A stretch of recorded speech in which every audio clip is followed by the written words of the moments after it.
Today is Friday, the 14th of August 2026, and this is how we welcome you to our breakfast show, Good Morning, Leone, live on the services. This is a program that starts your day with analysis and views on different issues and corners of national events. I am a presenter, Emmanuel Samuel. Well, we start the program with the quote of the day. It's from American businessman Robert, and it says, "If you don't think every day is a good day, just try missing one." I go for it again. It says, "If you don't think every day is a good day, just try missing one." Well, coming up, Human Resource Management Office, in collaboration with the Minister of Finance and the National Civil Registration Authority, ends nationwide physical and biometric verification exercise. Center for Accountability and Rule of Law speaks on the recent cabinet reshuffle, and the University of Leone to conduct remedial lectures. Well, we want you to stay with us in the next 1 hour, and once you are still with us, we invite you to participate by sending your message to the number displayed on your screen, or join us on Facebook at SLBC Live. The program you're watching is Good Morning, Leone, live on the SLBC.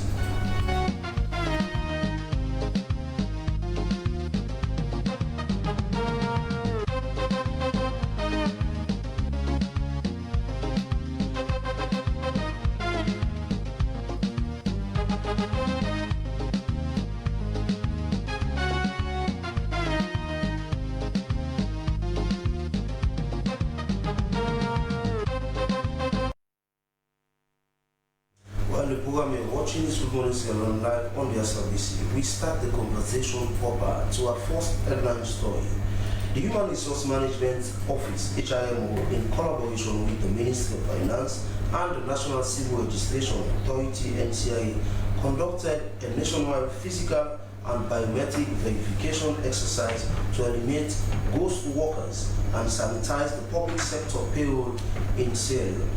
According to the HRMO, the centralization of all payroll processing matters over the years, such as teachers, army, police, subvented agencies, and civil servants in the Accountant General Department, has overstretched, with the department not being able to adequately perform their duties effectively.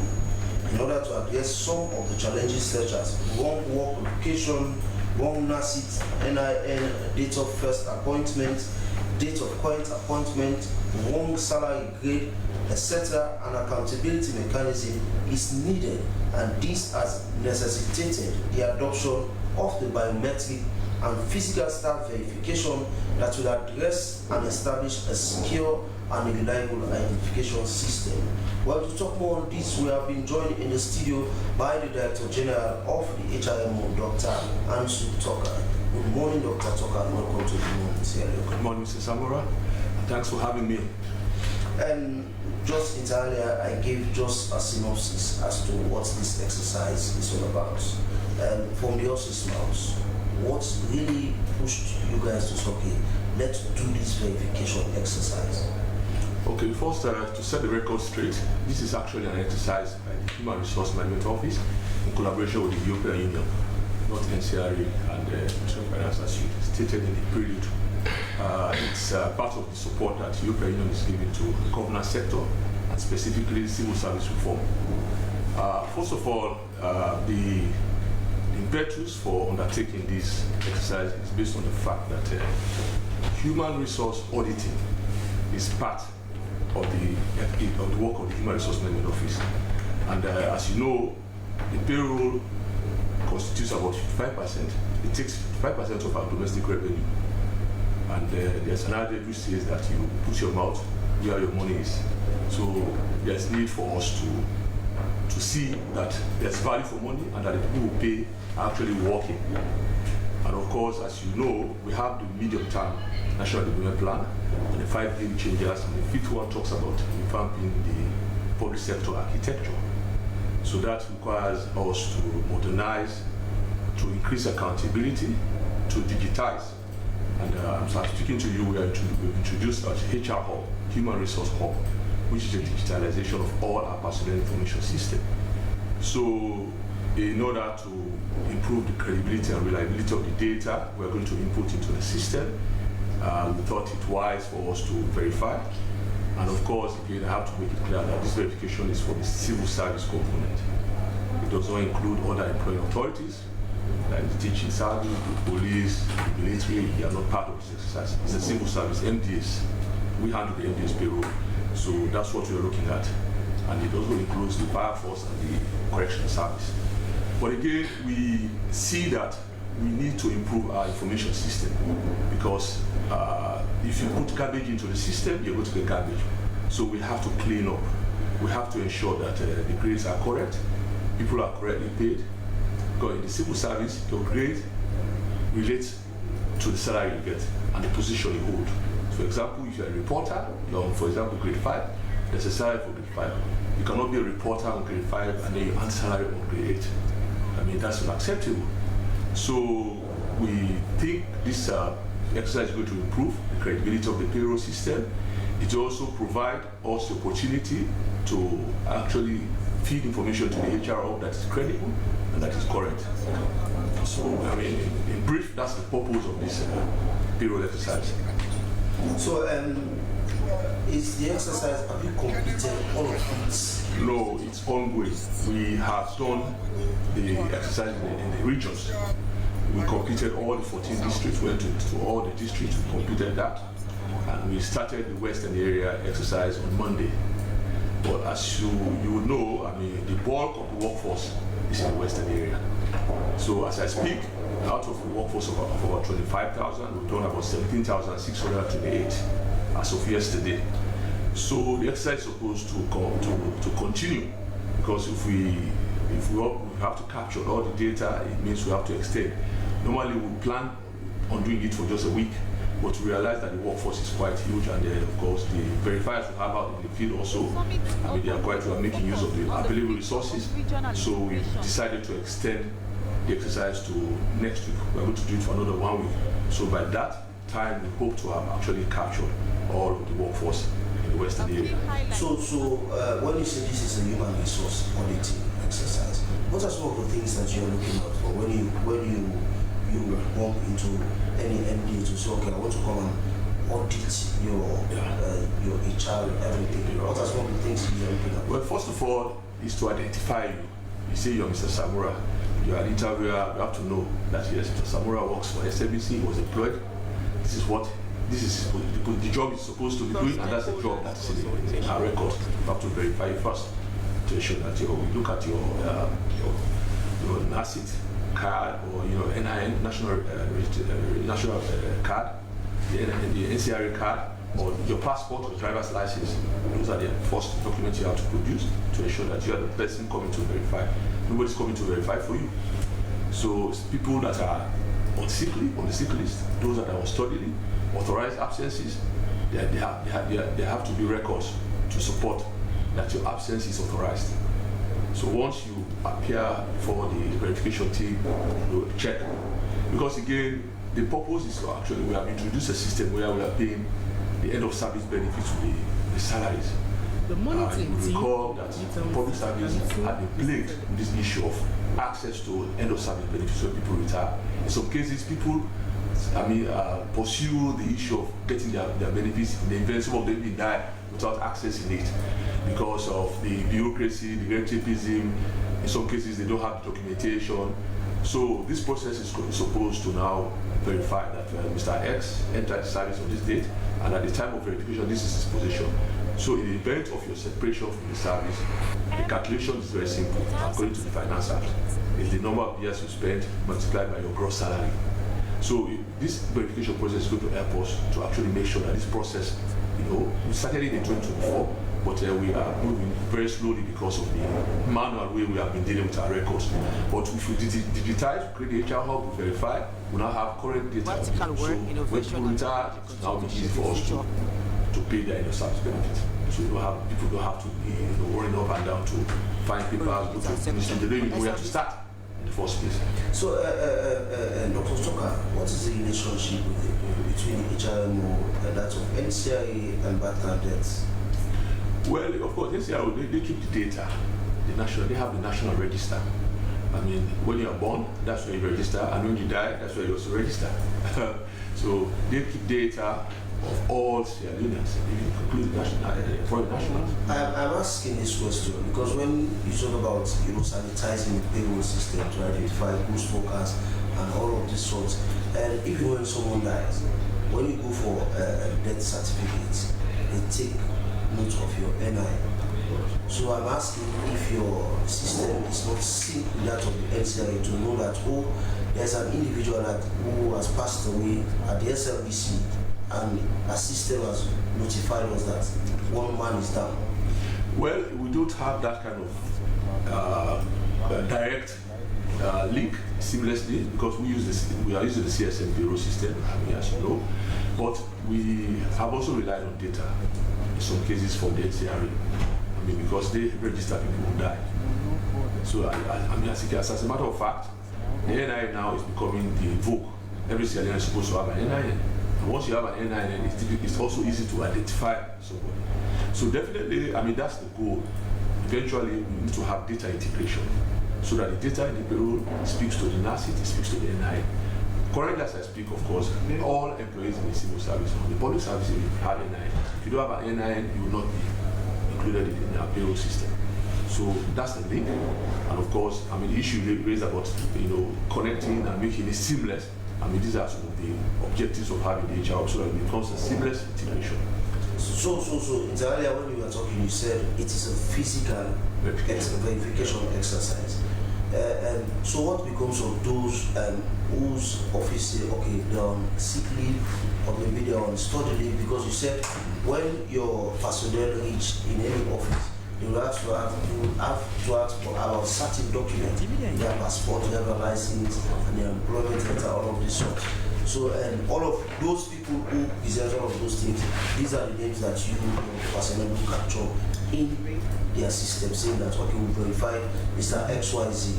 What becomes of those who were not in office as at the time your personnel will go to that office to verify?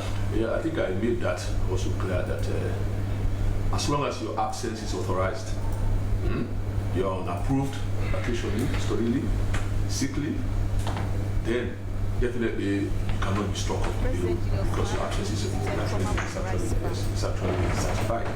In cases where that absence is maybe it's expired, your study leave expired, then it's not valid. As long as it's valid, we'll consider it will not strike you off. So for equity's sake, those who were present in the office were asked to present certain documents and their names were included in the system. Someone who are, let me say, legit approval from the office to go on study leave, they are not there as at the time your personnel came there, and their names will be included without them presenting the required documents for them to be verified, so that, this man is indeed Mr. XYZ, this is his position, and this is the salary that he's getting. That is why I said the workforce is dynamic. At every point in time, you don't expect to meet everybody there. That's why those that are absent with authority, those are the ones you excuse because you have records to them. You approved their study leave, you approved their sick leave. So if I approve it, I cannot deny you that I don't know you. You see? Okay. Yes. Okay, so continue to stay with us. He is the Director General of HRMO, Dr. Ansu Toka, who is talking about the HRMO's verification exercise that is ongoing. Well, we move further to another important issue that has to do with the presidential appointment. President Bio has quite recently shuffled his cabinet, announcing a wave of new appointments to key government ministries, state institutions, and diplomatic posts. According to a notice issued by State House on the 11th August, the appointment signed by Secretary to President Baba B. Fortune are subject to parliamentary approval where applicable and include changes in finance, foreign affairs, and leadership of several state agencies. Kaifa A.F. Kago has been appointed Minister of Finance, while Abu M. Kane has been named Commissioner General of the National Revenue Authority. Kane previously served as Customs and Chief as customs chief and has experience in regional cross-border trade and revenue collaboration. Edmond has been appointed Deputy Commissioner General of the NIA. Mohammed Rahman Swai has been appointed Minister of Foreign Affairs and International Cooperation, while Mrs. Jennifer J. Bangua, who previously served as NIA Commissioner General and represented Sierra Leone at the United Nations Committee of Experts on International Cooperation in Tax Matters, has been appointed Deputy Minister of Foreign Affairs and International Cooperation, among others. But what does the Center for Accountability and Rule of Law make of this appointment? Well, in the studio, we have been joined by the Acting Executive Director, Carl J. Ben Sibo. Good morning and welcome to Good Morning, Sierra. Good morning, Samara. Good morning, Sierra. So, what do you guys make up of this appointment? Well, as you know, this is the president to hire and fire a certain number of persons or individuals. It's very clear under the legislature of the Constitution. So for us, well, it didn't come to us as a surprise, so to speak, because that forms part of his responsibility or obligations under the Constitution. And in fact, at this stage, the regular Muslims are saying that his action is long overdue, and that they are looking forward to seeing a lot of other heads roll, you understand, based on what they think, the people they think are really not performing well in his current administration. So a lot of people that I have really spoken to or with, have already started finding that yes, it's a welcoming idea, and they are all quite looking forward to seeing, some other appointees or some other functionaries being really removed from some of those offices that they are not really doing very well. But again, it doesn't stop there for us. I really want to also use the opportunity to also talk to Parliament. But before that, before President Leone assumed the reins of power in his country, he did present to us his manifesto. And that manifesto, he made several promises, several commitments were made in the manifesto. The manifesto you call the People's Manifesto. Several commitments were made. And in actualizing those commitments, the president will not do, that all by himself.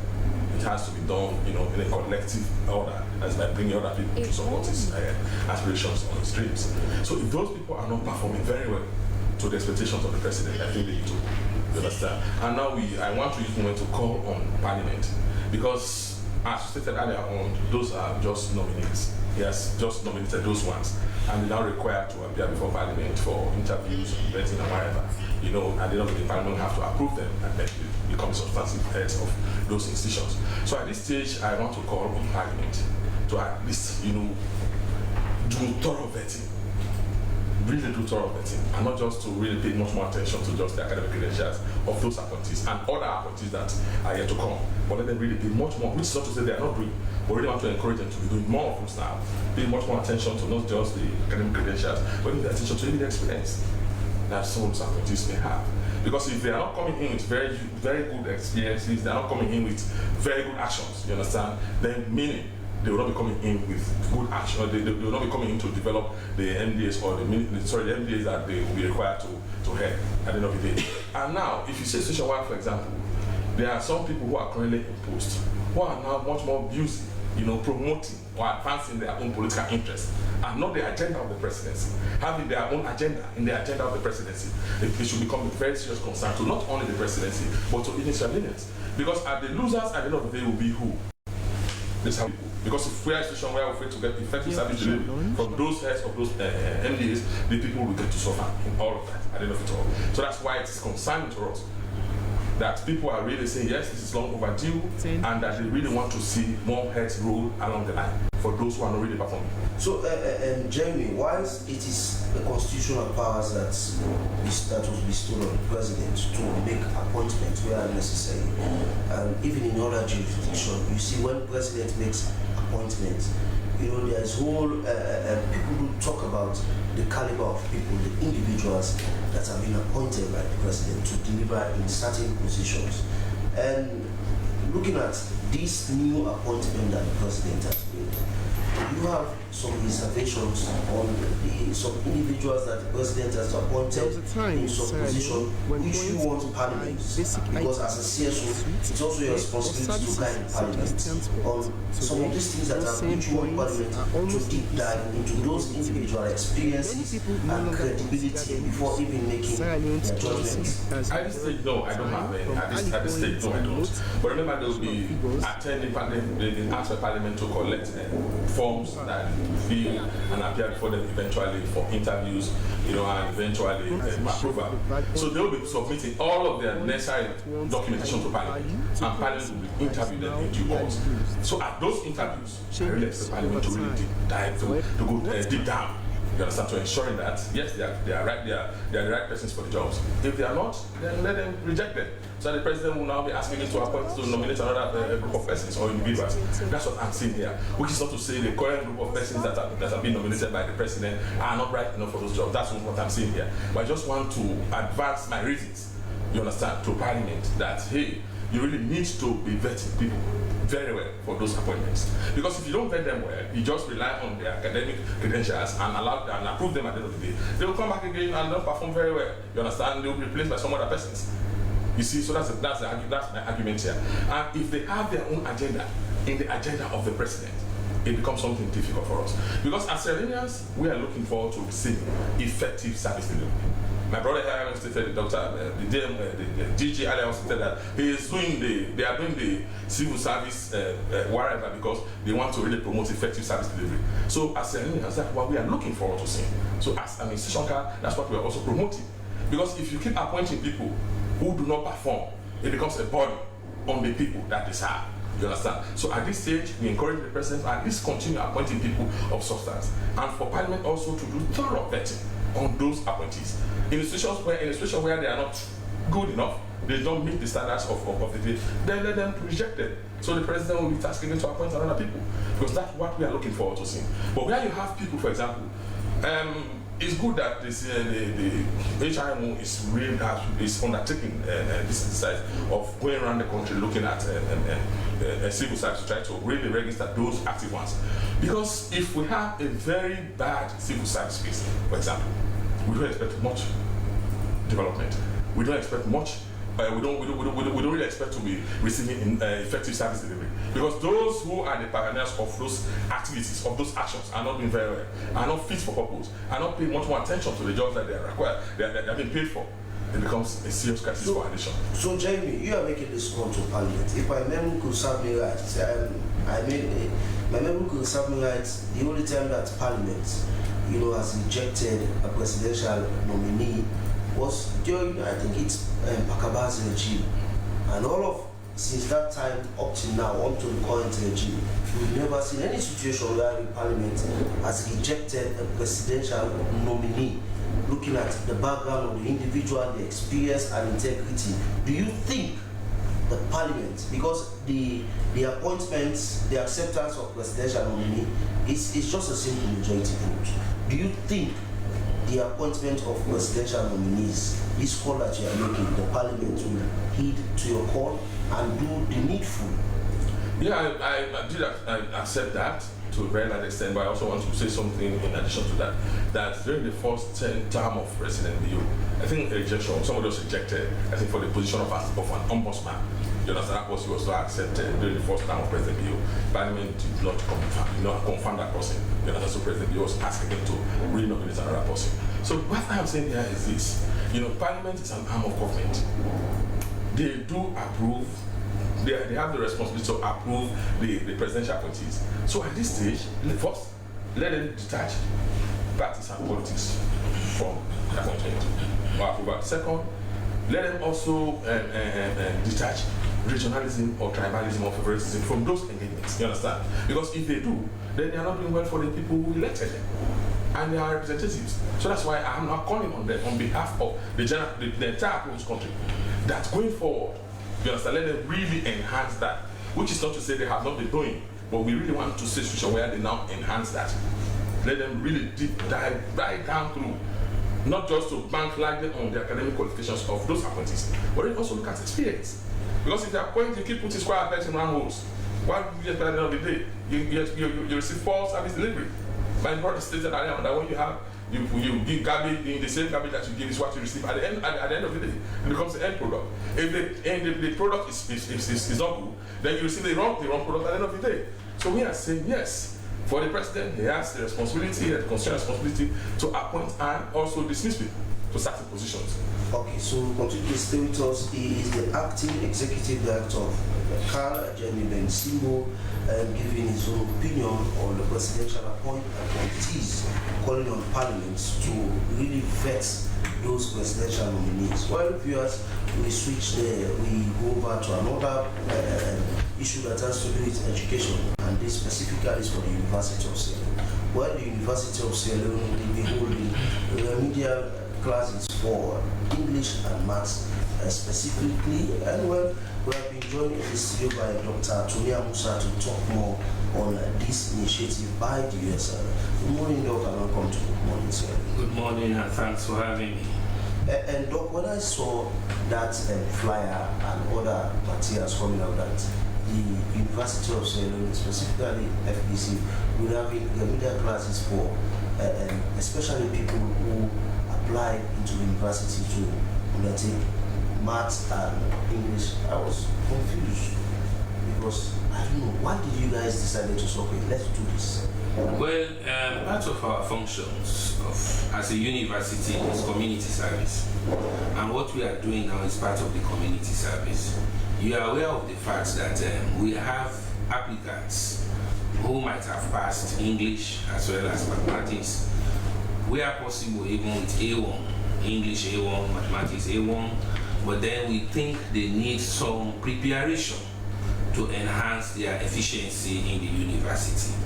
Equally so, we have those that are still struggling to pass either maths or English, and these are requirements to the University of Sierra Leone. And then our remedial lectures is open to even those who are not applying to the University of Sierra Leone, who may be wishing to apply to other universities or colleges in Sierra Leone. It's just a matter of preparation.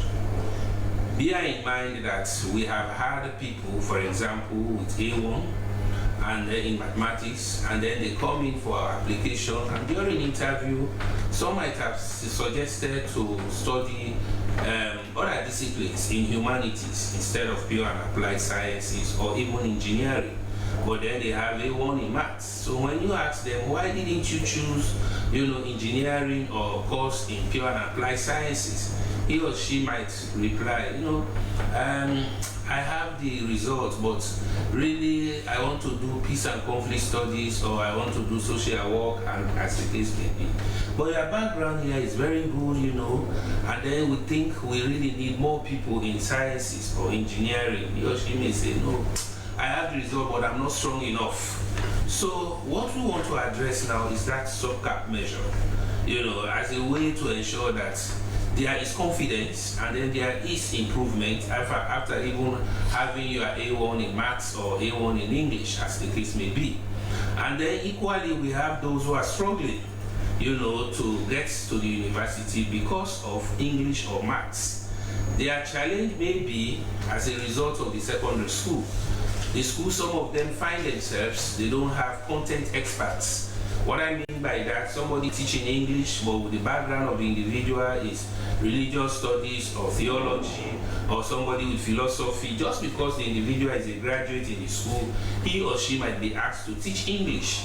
And then with that, there may be knowledge gap in the content. So this is why we have decided to bring them, one, to diagnose their problems so that we can easily, address key problems, and again, to increase on their capacity where possible. And we ensure that those who are going to deliver the remedial lectures are content experts. So this is why our timetable is out. You might have seen the flyer. Yes, I've seen it. Doc, when you are speaking here, saying that someone who must have had A1 in maths, and then the person decided to go for humanities instead of engineering or the sciences, and is it that you are ephemizing the statements to say that, oh, you do not have that much of a confidence in the worst again when people do good? Very good result to the university. Well, I'm not euphemizing, it's a reality that they even come for interviews. Somebody may come with A1 in English, for example, and then you say, what is a noun?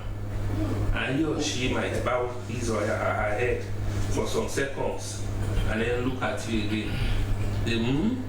So meaning there is nothing there, you know, and it's something serious. So we think it's very important to address that, you know.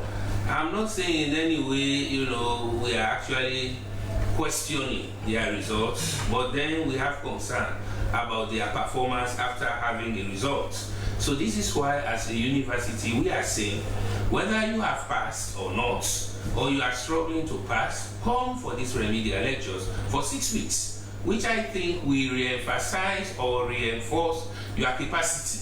And then at the end of the day, there will be some improvement. For those who are still struggling, I told you it might not be the fault of the students. In some cases, it's the lack of the expertise to teach them, so that they may easily, you know, understand what to do. And therefore, you know, I'm saying this from experience. You have some of them who can articulate well when it comes to oral expression. But when you get to written, there are standard rules. For example, to write letters or essays, and then also to deal with comprehension, summary, as the case may be, meaning that individual needs a content expert that can take him or her through, so that there will be some improvement. So this is why, as a university, we have decided to have this. It is a pilot project at Frobe College, and it's open to all applicants, whether at IPA, Frobe College, College of Medicine, or any other tertiary institution in Sierra Leone, as a way to, you know, respond to the need. A few minutes ago, we heard about garbage in, garbage out, which we call GIGO, and then talking even about the human resource development, especially the civil service.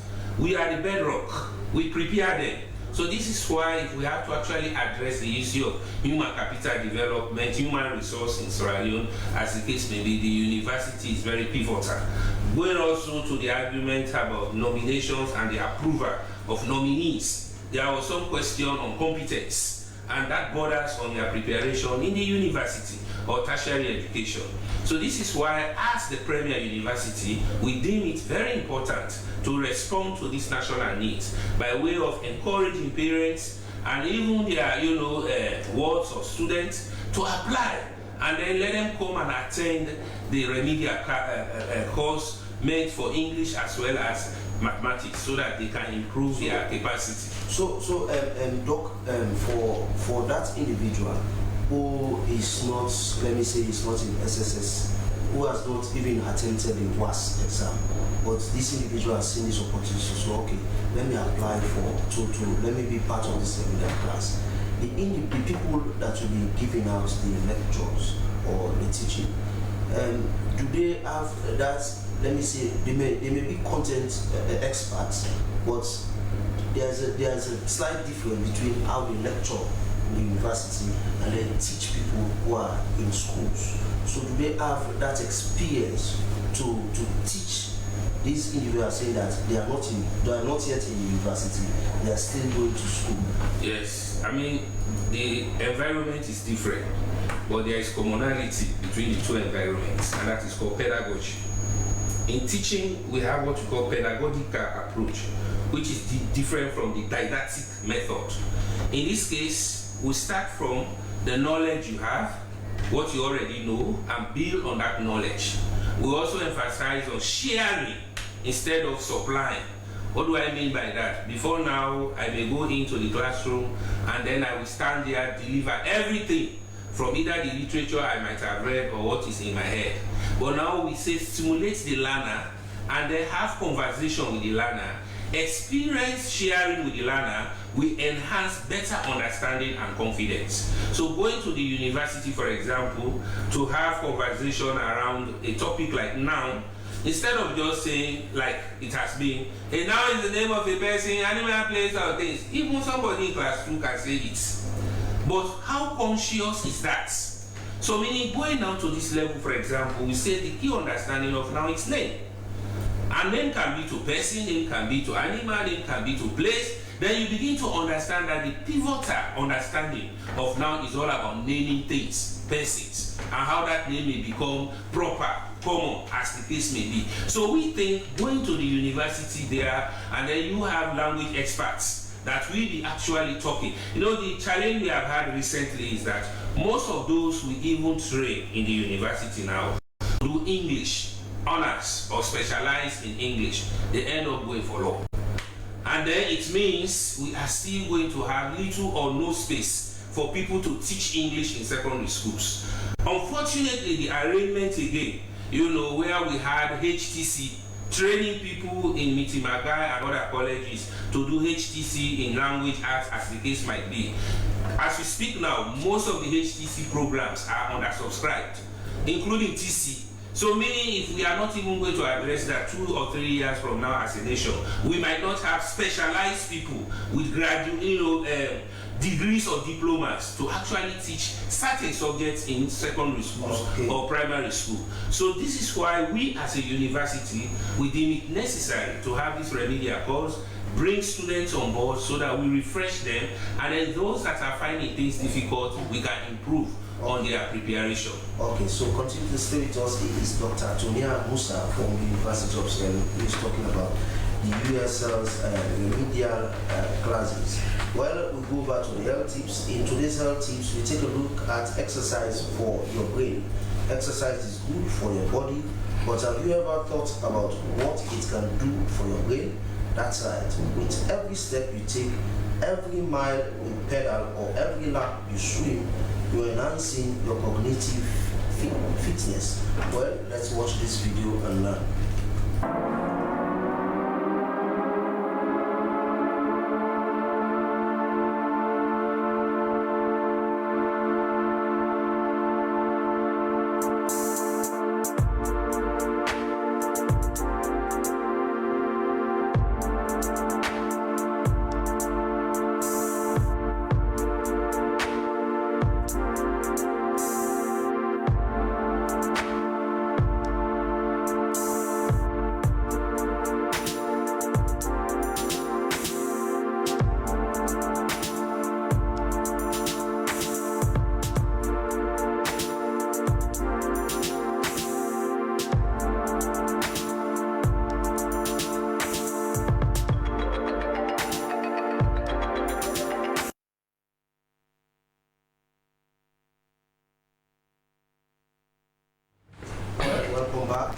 I hope you've learned a lot from that video. We continue the conversation. We still have with us the Director General of the HIMO, Dr. Antu Toka, with us in the studio, who is talking about their auditing exercise to sanitize the payroll. Mr. Dr. Toka, I want to play the devil's advocate here because when I heard about this particular exercise that is ongoing, I flip the point to another level side where I'm starting to think that maybe some people out there will be thinking that, oh, these individuals, they've started this exercise to find ways and means to, to sack some people or put them off the payroll. Is that true? Not actually. As I said initially, this really is part of our routine HR activities. You're supposed to check. You cannot pay people that you don't know. And I think also as a responsible employer, you need to create space. I mean, you heard from the university, the sort of pressure we're having. The job market is so limited.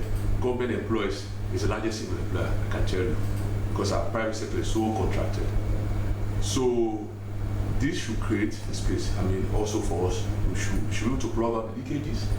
At least if we have those savings, we can convince the Ministry of Finance to maybe increase the recruitment for health technical workers and other professionals. So it's not about really going out to sack people, it's just to check that at least people are there, they are working. And as you also know, we had a paradigm shift in the public financial management. Before this time, salaries were paid on the table. But then we said there was this paradigm that we should reduce the number of cash that is handled by individuals because of the tendency to be corrupt. So we said now salary should be paid instead to bank accounts. But also, that also has its own downside because people They don't even need to go to the office again. They know at the end of the month their salary is, is going to be paid to their account. So the issue now becomes really like data invalidity to me. That's what I say, instead of ghost worker, because the employees are there, because the accounts are being managed by an individual. An individual goes there to collect his or her monies, but maybe he or she doesn't even go to work. So we now need to build other accountabilities. This is one method to see whether the workers are there. You see, and also to strengthen performance management and monitoring, attendance, monitoring, and performance. So Dr. Tucker, whilst you are going on with this quality exercise, in an instance you go to some offices to discover that, okay, this individual is occupying this position, but when you look at his grade, the amount of salary that person is getting is way below what the job that he or she is performing. Will you rectify those? Definitely. I remember when I was in Parliament last week Friday, the President made a statement. He said we should correct our failures. I mean, there are systemic failures. There are instances where people might be paid salaries that they are not supposed. And as I said, in the civil service, salaries are related to the grades and the positions. So I cannot be, for example, a reporter and I should earn a salary on grade 5 and earn salary on grade 8. Definitely that becomes an error. So one of the objectives of this exercise is to actually identify all of these errors and then correct them and also even recover. So it means if you have been getting more than what you're supposed to get, we know that this happened. We try to see how we can recover. In some cases, there are also people who have actually been promoted. Some of them have been upgraded, but they are not. Their salaries are not changed. They are still getting less. So we also have that kind of situation. So we are trying to see how we can balance that also to see how we can address those that have been generally promoted. I was promoted, for example, from grades 7 to 8, but my salary is still on grade 7. We have those instances because we are still manual. That's why we are saying let us digitize. If we digitize, then it's automated. No sooner those letters of appointment are issued, the salary changes automatically. So Dr. Tucker, in rectifying some of this problem, will there be what we call equity in the way you are going to do it, or not saying, okay, we are going to do it for some people, and then look at some, and maybe look at some of the people say, no, we are not going to do it for individuals like that? Definitely, because there is an adage who says that he who comes to equity must come with a clean hand. I mean, if you are the employer, you're supposed to be neutral. How can you favor people? Then it means the whole process is undermined. I mean, once you set the standards, we ensure that these standards apply to everybody. That's why the process is transparent. I mean, if you want, you can go around. We have a team here in England, an Ministry of Education. They are doing covering for social welfare. You can go and inspect yourself and see the process. So, I mean, the last time I was here, I even invited civil society members. I mean, the public can go and just see what is happening. So definitely, we have to ensure that there's equity and there's fairness. But that's the whole purpose of having this sort of process. So Doc, whilst you do not have, let me say, an overall report on the whole exercise itself, roughly, as for the over 17,000 people that you verified, have you discovered anything new that you think is not right, you want to bring to the notice of the public, saying that these are some of the wrongdoings, or these are some of the things that are going on with the payroll that is not good? Yes. Some cases we've had supervisors that are very blunt. The supervisors who are there, they will say, for example, I'm going to see anybody who comes to this verification center that have not been seen in this workplace will not be allowed to verify. I mean, that came out. So it means there's also cases where we have people defying authorities. I mean, they don't respect the authority of the supervisors. Some of them even go out to threaten them that if you write to stop my salary, oh, I will make sure that I go after you, I'll do this, I'll do that. So they also look at it as an opportunity. We also see that the workforce is, we are seeing that it's more skewed. We are still heavily centralized. So the bulk of the workforce is still in the Western area. I'm correct, because as I said, we don't more than, I'd say about 2,000 exercise, so we have seen that trend. So we should actually now see that the population, we should distribute people, workforce according to the population, the needs of the country. If you have everybody just centered in Freetown, then the bulk of the population is in the regions. So that has to be looked at. We have to look at the issue of devolution. how do we develop services, how do we encourage service delivery to be actually decentralized to the effect that people out there, because I see a going that most people don't want to work in the provinces. That's what I see. They say when they are there, they don't have opportunities for career path, growth. They cannot be sent to courses of instruction. I mean, their conditions are really not good. So this is also an opportunity for us to look at the wider systemic issues that are affecting the entire public service. Because Sierra Leone is one, and we cannot have the bulk of the service delivery, people that are delivering services based in Freetown. We also need to encourage, set up the structures, make sure that we have the system that will encourage people to work in the provinces or the regions.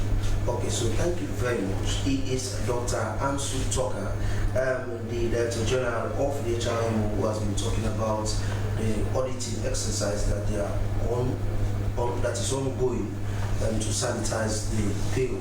But we still have with us Jamie Ben, CEO from Ghana. Jamie, earlier when I was talking to you about this particular issue of the presidential nominees or appointment or people working in the public space, we are talking about some people who are working, who were appointed by the president, but they have their own presidential ambition. So what are you really trying to say? Are you trying to say that the president will leave all of those who have put out their presidential ambition or any other ambition that is contrary to what he or she is being employed for? I stated earlier on that the president in his manifesto, made several promises or commitments to Sierra Leoneans. That's the reason why he has on board a couple of individuals, supporting him to achieve those commitments. So in situation where he finds out that those individuals are not really working in the interest of him achieving those commitments, I think they should go. That's what I'm raised to hear, you understand? So for example, we have seen situations of hard complaints where people say, you see some of those political appointees, their interest is just partisan politics in those offices. So it becomes very difficult for them to really deliver all their mandates. You see them all the time running after the president. When the president is in Go, they will go, even though they have nothing much to deliver in Go with the president. They go everywhere the president goes. So for me, that's not the service. That's not what they should be doing. That's not the reasons for which they were appointed or that they have been paid. Let them do the job for which they were appointed, which is service delivery that we're looking forward to seeing as Sierra Leoneans. You see, so let them really detach partisan politics from governance, for example. When 2028 comes, ECSA will declare the calendar for elections in Sierra Leone. So that becomes an election year, for example. So we are not in an election year. So we don't really want to see people moving around this country talking about elections, particularly those senior public officers. You see, but we continue seeing instances where civil servants, like, for example, permanent secretaries, directors, moving around all over the place. They're all over the place. You see, preaching politics, talking politics. So it also becomes very dangerous to even their own very junior colleagues in those sectors that they lead. So that's why we are saying, yes, the president also, we keep calling on him to be at least to strengthen his systemic monitoring. 2 weeks or 3 weeks down the line, we saw the president in some part of Bond Island. You understand? He was seated right in a boat. A dog out Kuno. That's why he came. That's why we saw the president, and together with the Minister of Agriculture. So it means the Minister of Agriculture can go to those places, but he has never been to those places until when the president went there. So those are the kinds of things that we really want to see anymore in this country. We want to see effective service delivery. That's what we are looking forward to seeing as Sierra Leoneans, and institutional accountability. At the end of the month, you receive salaries. Salaries are not given; they are earned. You work for them. If you don't work for them, they should not be giving pay to you. So that's what we are saying here. You understand? Because this is a country where most people now think party politics are not the work that they have to be doing. And who bears the body? The common man, the citizens. So that's why we keep calling on the president to at least strengthen his own systemic monitoring. Let him be going to some of those places. For example, if you now travel on some of those highways, you see several potholes, bad roads, and you see. But no sooner they say the president will be using, we're coming here, we're visiting this district or this street, people will go and walk and pave those roads overnight. So the president will walk on smooth roads. You see, so those are very bad, those are for me, those are lip service that they keep paying to Sierra Leoneans. It's not good. So Jamie, once you are making this appeal, as an institution, dealing with accountability or campaigning for accountability, have you in any way identified the names of individuals and putting out justifications why the president should leave them off their duties because they are, they are being disservice to the role for which they are currently performing. Part of the reasons for which we exist as an institution is to complement the efforts of government. We don't recommend to government, we don't give names to the president. We say, hey, relieve those ones from them. No, that's not why we exist. But we advise. A few weeks back, we did do a press statement advising the president to act on assets. But giving names together with justifications, that's what I'm individually, saying. Yes. It's part of advice also. That's what I'm saying here. You understand? A few weeks back, a press statement was dished out by CAR advising the presidency to at least take a very strong position in protecting the savings of the workers of Sierra Leone. And so what happened? And it's not going to end there. We just wrote a letter to NACIT yesterday to the current, the new Director General, you understand, requesting to have an agreement with him. We're going to undertake a study with respect to the savings of NACIT, the people's benefits, and even the investments, the long and short-term investment that they are undertaking or the people are taking over time. So those are the things that we do as an institution, and not to recommend to the president to say, hey, no, remove this one. No, we don't do that. We don't even have the authority to do that because it pleases the president to hire and fire. But in several occasions when you've heard the president speaks, he usually says, I am not in every part of this country, and Sierra Leone is meant for all of us. If you know something is going wrong, you should say it out.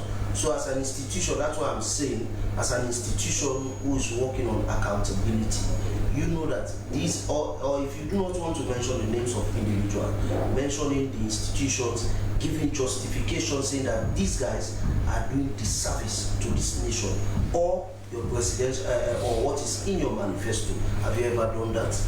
On several occasions, yes, we have done those. You understand? But at this stage, not now. No, at this stage, no. That's not the reason for the part of the reason for which I'm really here this morning. You understand? But as a citizen of this country, you and I know that there are certain people who are really underperforming. Yes. You understand? You and I know that. You understand? We don't need to undertake a story to prove that. The president, he has people that he works with. He has his chief minister, he has his vice president, he has a host of other persons that he works with. You understand? So as civil society organization, we are just advising, we are recommending to him that he really needs to strengthen, you understand, his own monitoring. So thank you very much. He is Jeremy Simbo, the acting executive director of CAL, who has been calling on Parliament to really scrutinize the presidential review and also talking to the president for him to really look at accountability processes on how individuals perform. But we still have with us Dr. Tunia Musa. Doc, we know the perception of people in this country when we talk about certain things. Now, when I saw that in media class, something else came to my mind. I said that there are some people who be going with perception saying that, when I go to this media class, it will be one of the prerequisites for me to be accepted to the university. Is that true? But this is why I told you earlier on that we even cater for those who are not applying to the University of Sierra Leone. So how could that be the case? If we are also soliciting, enrollment of people to register that are planning to apply to Missy Magai or Eastern Technical University or Ernest Micromar University or FP, as the case may be, it's just about enhancing their capacity. It's not actually about admission requirements. So for those who are planning to apply for FBC, some might be going with this thought that, okay, me going to this remedial class gives me edge. Well, edge may be, for example, your preparedness, even during interviews. You can't take that away. For example, I told you that we have had applicants who come for interview to humanities, for example, with B2 or A1 in English, and you are asked, what is a noun? And then you sit and look at the panel, and then at the end of the day, you move away. So I think this could be an opportunity to, increase your English proficiency, for example, or your numeracy. Those applicants that are thinking about doing mathematics or related courses in mathematics. So I think it's just about enhancing capacity. And then admission, you might go to any other program. So this is why we are even saying those applying for diploma, certificate, degree courses, as the case may be, they can easily come for the remedial course. So aside of capacitating an individual to face interview panel or such for the university, this particular remedial class. I want you to dispel any misinformation saying that, okay, well, this one gives really someone edge to say, okay, if you've not been part of that remedial class and been part of it, I do have 90% edge to be admitted into the USL rather than those that were never part of that remedial class. No, it's not an admission requirement, and it's not set as admission criteria. All right, so let's have that. It's about enhancing your capacity. Bear in mind that the programs we have in the University of Sierra Leone, they are designed by requirements to campuses, faculties, departments, and programs. Say, for example, you have specific requirement to go to IPAM, you have specific requirement to come to FRABE, and you have specific requirement to go to College of Medicine. Now, if you want to do medicine, for example, and you want to be admitted into Pre-Med 2 or Pre-Med 1, we have specific requirement. To Pre-Med 2, you have aggregate 5 subjects not exceeding 15, put all together, including mathematics and English.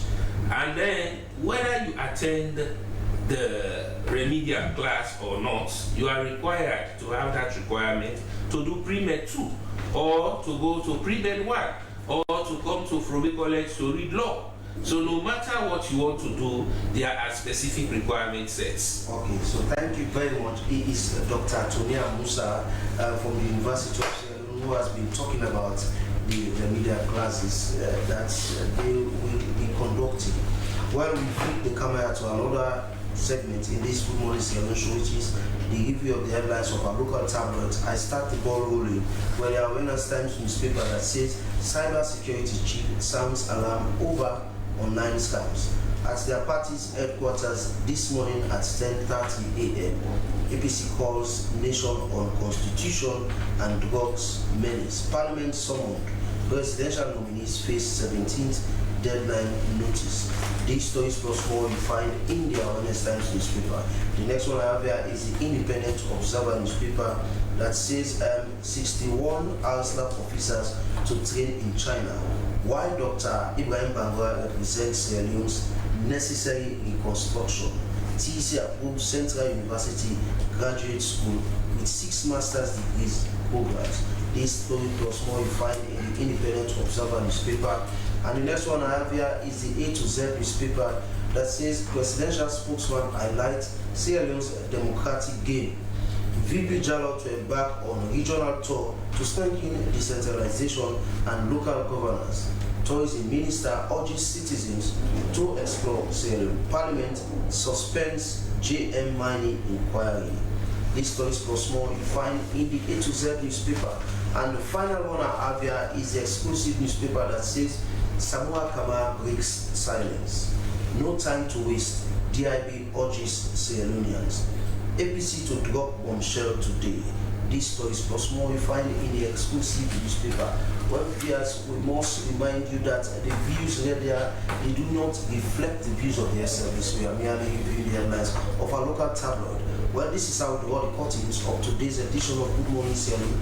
I want to say very big thank you to our studio guests, to you the viewers and those that contributed to our production group, especially my producer Daphne Zainab Kamara. Well, before we go, let's take the quote again. It's from American businessman Cabot Robert, and it says, if you don't think every day is a good day, just try missing one. Good Morning Sierra Leone returns next week, same time. Stay good to the service. Goodbye. I have been Emmanuel Sawa. As a mother of the house, whenever I want to prepare palm soup, there's no need pounding palm fruit. All I need is Nkulenu's Ghana's original palm soup base. My soup is done, and its preparation, it is not difficult at all. Nkulenu palm soup base, it's easily done with no difficulties. Just take few ladles and your soup is done. And its flavor,